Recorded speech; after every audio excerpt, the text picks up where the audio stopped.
Hi crafty friends, are you ready to take a peek inside my brand new Graphic 45 Ocean Blue pop-up mini album? This one is really exciting. All the pages are very interactive. I'm going to show you a quick view of the cover first. Starting with the spine, I have a bow tassel here with just some of the stickers backed on chipboard.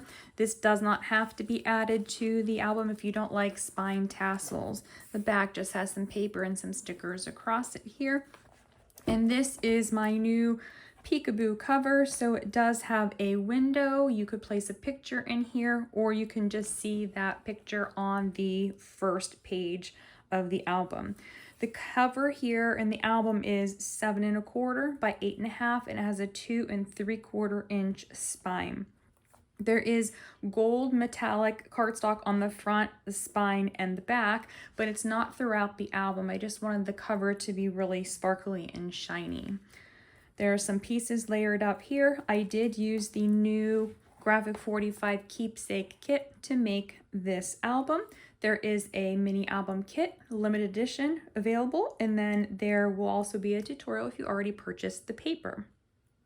On the front cover, we do have that peekaboo window to the outside of the album, but you could place a photo in here and then take the paper from this and stick it right down in here, and then you could use this as a photo spot as well if you didn't want to see this part whenever the album was closed. I have a tuck spot here. I don't have anything in it. This album doesn't actually have any journaling cards, but I will come back to that at the end and show you how you can make some journaling cards. I did use some of my chipboard pieces here. Throughout the album, I do have some chipboard pieces. Now on page 1, we have a swing tab. This flips up, so we have room for a 4x4 photo here, and then in the pocket, we have room for a 4x5 photo on each side of the photo mat. The pockets are deep, so you could add additional photos if you choose to do so. Then this is magnetized, and it flips up. For the first pop-up feature, it is a pop-up page, room for a 4x6 photo here, and you could put 2 small 2x2 photos there if you wanted to do so. And then we've got 2 wallet-sized photos here, and anything that is overlapping a photo mat is open for that photo to slide behind it. Now, instead of making these pocket pages, I did something a little bit different. They are all held together with a ribbon tie closure. The inside pages, I wanted to maximize the amount of photo opportunities. So rather than having pull-out photo mats, I have the pages that just open up.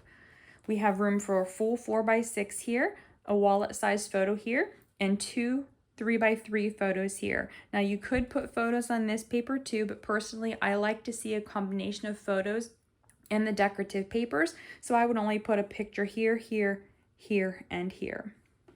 There are some ephemera pieces here. Again, everything is opened up so that those photos will tuck neatly underneath of them. Now on the back side of the page, I have a couple chipboard pieces here. Then I have this ribbon closure holding this feature on. And then this pops out this direction and this direction. So you've got a zigzag card that opens for photos. So just like the previous one, I would not be placing photos on all of my spaces. I would place a photo here, here, and here, and leave the rest with my photos so that you would see the papers. Now I like these ones because they have the fish that look like they are swimming. So my idea behind this album was to have it look like the photos are underwater and the fish and the sea life are swimming around those photos. In addition to the pop-up, we have a photo mat here on the back of the page that has room for 3 size photos here, so 3x3 and a 3x4. For the front of page 2, we've got some of the chipboard starfish here. I've got a photo mat for 4x4 photos tucked in the belly band here. And then here we have a pop-up that pops open like this. I love this page. It's very interactive. Again, I have the pieces to make it look like the fish are swimming with the photos. Over here, I have one of the journaling cards, or this isn't a journaling card, I'm sorry. I have one of the cards that I just stuck on as a pocket, and then I placed a small photo mat there, making sure not to cover where that magnet is so that it will still catch and close. And I'm not sure if you can see here, but I've got this little, the octopus there, so it looks like he's peeking out. You can see him whenever the page is open, so the photo's there, he's peeking out from underneath of those photos.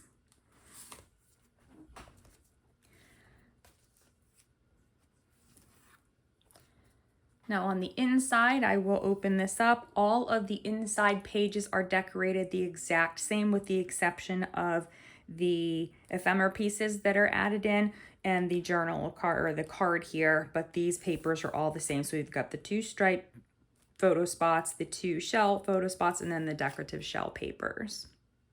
On the back side of the page, we're going to start with the pocket here. So we've got 2 photo mats for wallet size photos there and a full 4x6 photo on the back side.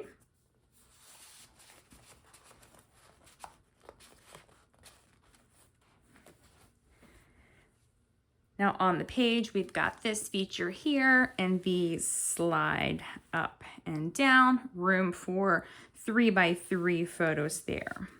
And these will just slide in. You can slide them in as far as you want to, but I left them so you could see just a little bit of the brown. And then I have the little octopus stickers as the pull tabs. And then I've got 2 of my chipboard starfish here. Now there is a belly band on the back of this page, and I actually forgot to make a photo mat for it. So for now, I just stuck one of these little cards in it, and I think I'm going to turn that into a journaling card so that there are some journaling cards in the album as well. On the front of page 3, we've got 2 more starfish pieces here. If you're wondering why I put starfish pieces, sometimes these look a little bit random. It's to protect pieces like this. So this piece here, so that it doesn't break off. These starfish pieces actually are up a little bit higher, so hopefully it will not snag on things on the other side of the paper. So it does protect some of the features a little bit. This is a magnetized closure here. It just goes underneath the fish on the paper, and then I use the ephemera piece to just put the same fish on there so that you see the same thing.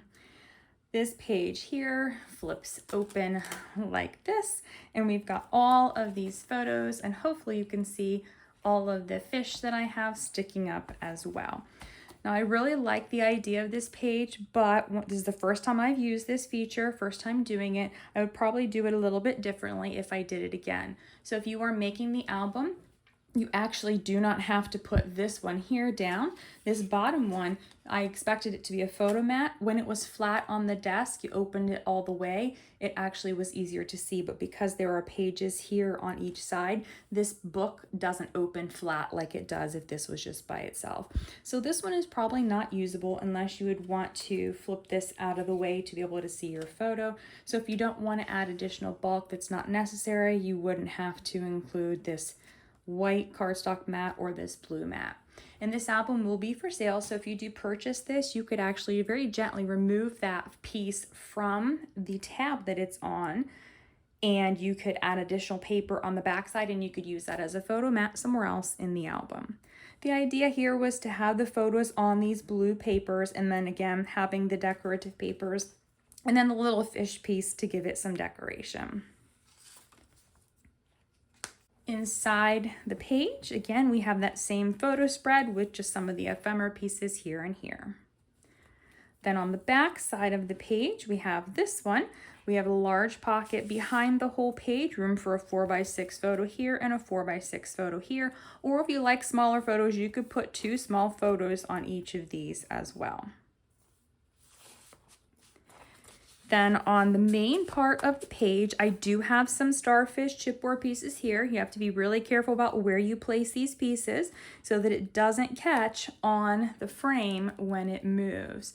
So it flips and moves. So we've got the decorative papers here and here. I would not be putting photos here because I wouldn't want to cover up those fish, but I would place photos here and here. You could also place a photo here and down in here if you wanted to as well, because you would see those when you flipped these. I also want to bring your attention to the little fish here and the one here. So I did add the pieces to the back side of the frame so you see those again, like those photos, have fish swimming around them. Now for the front of page 4 on the back side, we do have a photo mat here, room for a 4x6 and 2 3x3 photos. It just slides back here. There is a large belly band on the page, and you could place additional photo mats there if you wanted to. This is another feature that's held together by a ribbon closure. It does have some chipboard pieces on it. This will flip open like this. This is open, so you can tuck a photo underneath of that. This here opens up this direction. So we have another zigzag feature. Room for photos here, here, and here. You could place photos on these and not put the fish if you really wanted to add more photos. But again, I really just wanted this to look like the fish were swimming with the photos. Room for a photo here as well. And if you wanted larger photos, you don't have to put these pieces, and you could have a cut down 4x6 photo in each of those. Now on the inside here, we again have room for those 4 photos. And then all of our pieces here are decorative so that you can slide those photos underneath. And then on the back side, we've got layering of the paper pieces here with the different border pieces. And then we've got some of the chipboard pieces here. And then this flips open like this for 2 photos here and here in the center. And then we've got room for a 4x4 photo here and a 4x4 photo here. You could actually put photos on the back side, but you're not going to see them as easily. You'd have to flip them up like this. So I didn't even put decorative paper on them because it would just be a waste of paper. Then on the back cover, I've got just a chipboard piece here with some of this paper just to give it a little bit of contrast. This is an accordion pocket. You could place a photo here if you wanted to, but the pocket has room and it's expanding, and I didn't put anything in it in the tutorial, but I did stick all of the extra cut-aparts in here for whoever purchases this album.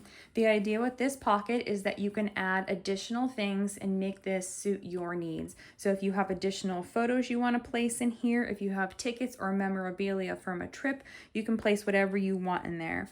Then I have the leftover cut-aparts, and all of these here are perfect size for journaling cards. So all you would have to do is cut some white cardstock and back these onto white cardstock, and then you could place them throughout the album, since this collection didn't have any journaling cards like the newer Graphic 45 collections do. So like I mentioned, if this is an album, if you do purchase this or make it, you have opportunities for how you can customize this to suit your needs. But this is the album here. I didn't count how many photos this album would hold. I would estimate probably between 50 and 65 if I had to guess, but I didn't count those spots to be sure. If this is an album that you would like to purchase, it will be linked in the description box below. It is one of a kind. I do not remake my album, so once this one is sold, it is sold. If you would like to purchase the pre-cut kit to make this album, it will come with all of the things that you will need to make the album, including the laser cut chipboard cover and the embellishments. It will have all of the Graphic 45 papers pre-cut for you, except the fussy cut fish. And it will also include all of the cardstock pre-cut, scored, and labeled for you. Everything is sorted in bags, so you can just follow along with the assembly guide to make this album. There are tutorials showing you how to make each of the pop-up features. I know they can be a bit challenging. This is not really a beginner album. A beginner could probably make it, but it does have more advanced techniques, so there are videos to accompany the written guides that are available to you. If you purchase the tutorial, if you've already got the Graphic 45 papers, but you want to make this, the tutorial will come with 3 different PDF files. There will be a cutting guide that lists all of the different pieces, including the metallic cardstock, the pieces for the acetate and the features inside, decorative papers, and then the pieces for making the page. It does not include the chipboard sizes for the cover, because the expectation is that you are going to be using my chipboard cover and chipboard pieces to make this album, since it is part of the kit, and that's where the tutorial comes from. So the first piece is the cutting guide. The second piece is the page cutting map, so it shows you exactly how to cut each of the Graphic 45 papers so you don't miscut or run out of paper. It shows you exactly the way that I cut them so your album will look exactly like mine. And then the third PDF included in the tutorial is the assembly guide that I used and made for creating the album kit. So the expectation is that you will pre-cut and label your pieces like I did for the kit, and then use the assembly guide to follow along and assemble your album. With the tutorial, you will also receive access to the videos. The videos will be available on my YouTube channel. After this video airs, those will be released. The videos do not have any measurements in them, so you will need to actually purchase the tutorial and follow those if you want to make the album. All of those products, as well as just the chipboard cover and the embellishments, if you just want the cover to make a different album or you like the embellishments, those will also be linked below. So there are lots and lots of options for you, so don't forget to check out all that in the description box. And as always, if you have any questions, please feel free to leave me a comment. I love to hear from you. Thank you so much for watching, and happy crafting.